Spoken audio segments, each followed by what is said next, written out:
Welcome, my friends of the interwebs. I don't know which channel I'm going to post this on, so I'll just say welcome, my friends and my political friends, because one never knows. One never knows.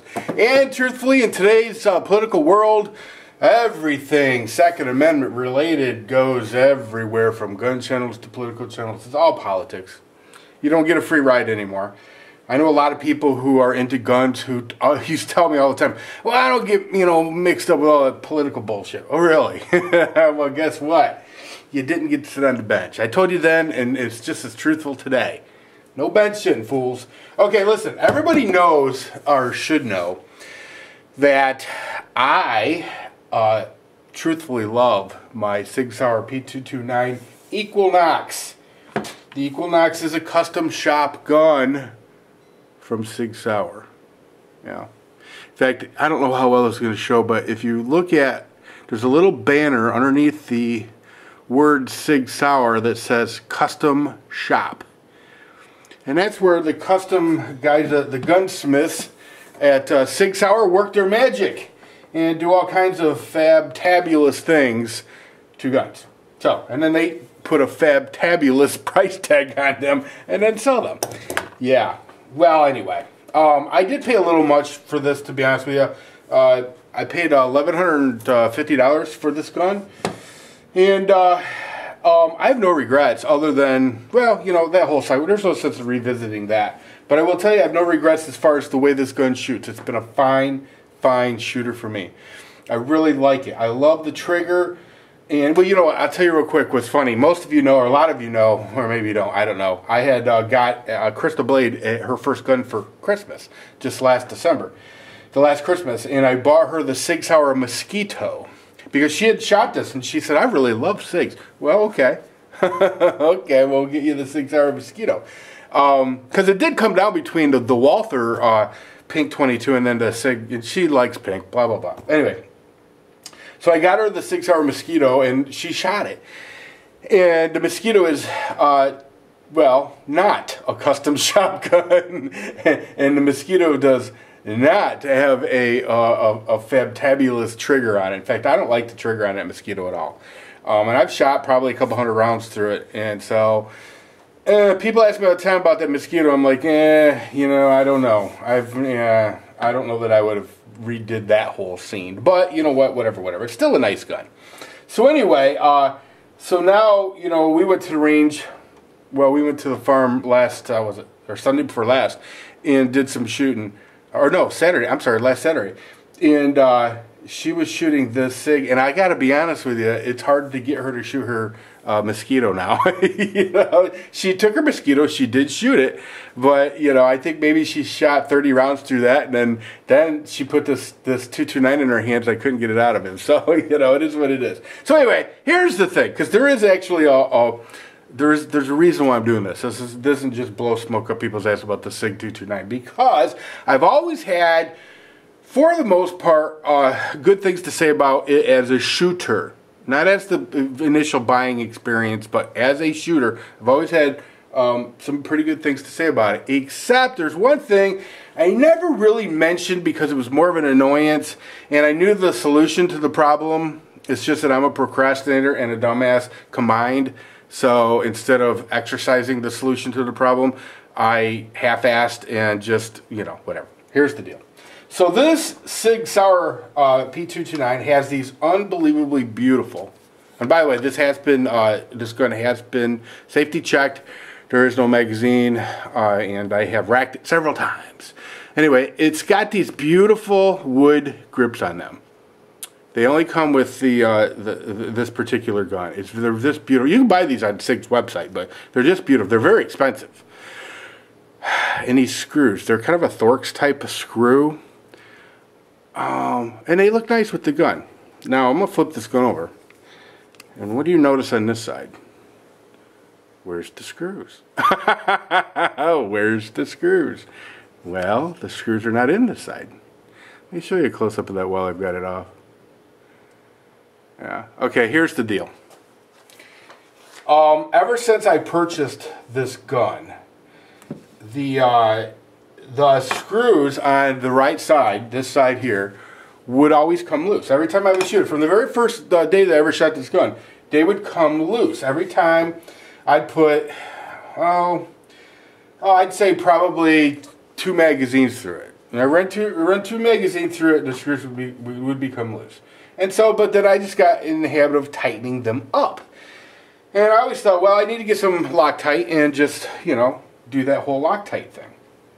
Now, remember, and I don't, you know, I know that this is a problem that a lot of guns have. Anytime you have a big explosion, you're going to have issues.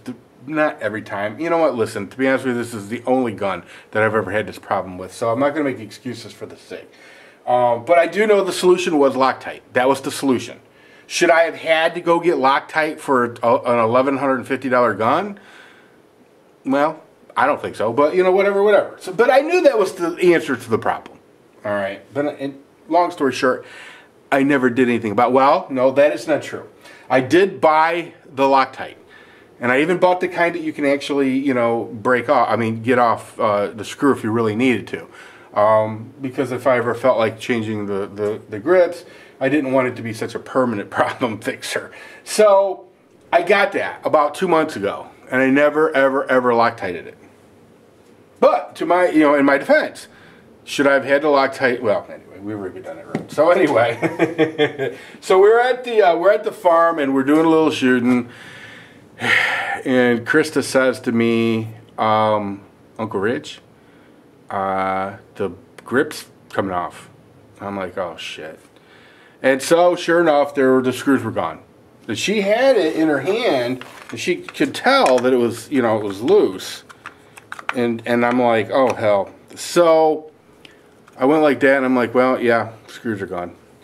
Now, we're at the farm. We're at the farm.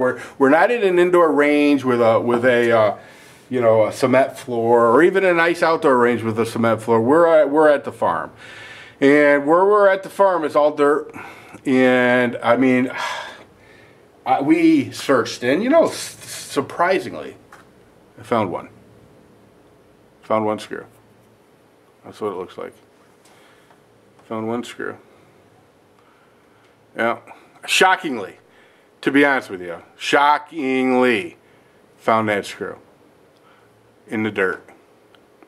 But after about 40 minutes of searching for the other one, we finally said, you know what, it's gone. It's gone. So, okay, that kind of sucks. I take some responsibility, but it's still annoying that I paid so much money for a gun that, you know, I had to screw with like that. I should have had to. But, you know, it is what it is. I have not called Sig because I intend on it. Just to see. I just for shits and grins. Just see what they would have to say about it. They may tell me to get bent, which wouldn't shock me. The one thing I have always had negative to say about Sig was my experience with their customer service has really been not very good. Well, to the point where, well, it sucked. I mean, my experience with Sig's customer service sucked. I don't know what to expect from them when I give them a call, and I'm going to do that tomorrow. But I don't expect them to be a whole lot of help. I would be very, very surprised if they did help. Or, let me just put it this way. They probably could get me those screws, but I guarantee you they're going to freaking charge me out the ass for them. Because, you know, that's what I expect from them. You know, and I hate to... Let me tell you something. I had... Mossberg is a perfect example. Mossberg, who has unbelievably good customer service, in my opinion.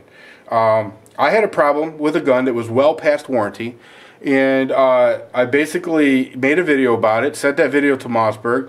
Mossberg sent me, overnighted me, a packing slip, you know, prepaid packing slip. I packaged it up, sent it to them.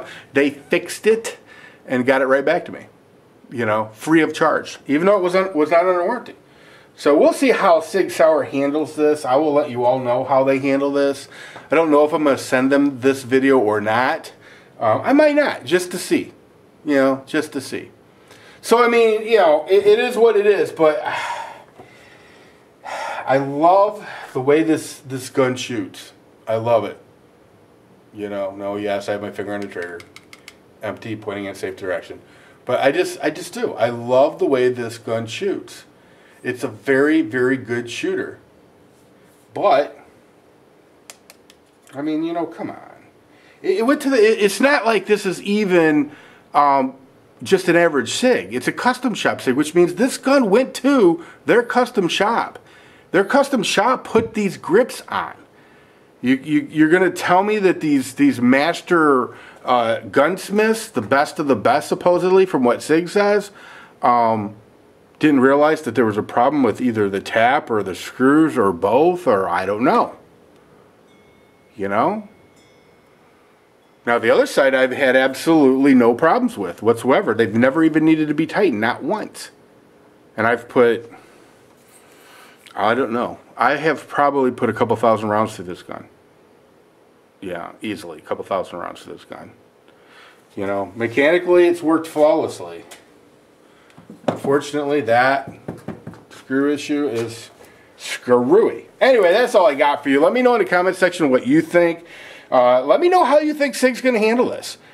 You know, I'm going to call them. I'm going to tell them, look, you know, I've had this problem from the very beginning, and I had to keep tightening the screws, and I finally lost them. Can you send me some screws? Free of charge, of course. Let me know in the comment section. Do you think they're going to tell me to get bent? Do you think they'll send them to me? Do you think they'll send them to me but charge me for them? How do you think they're going to handle it? I will let you know for sure. Anyway, everybody, that's all I got for you. See ya!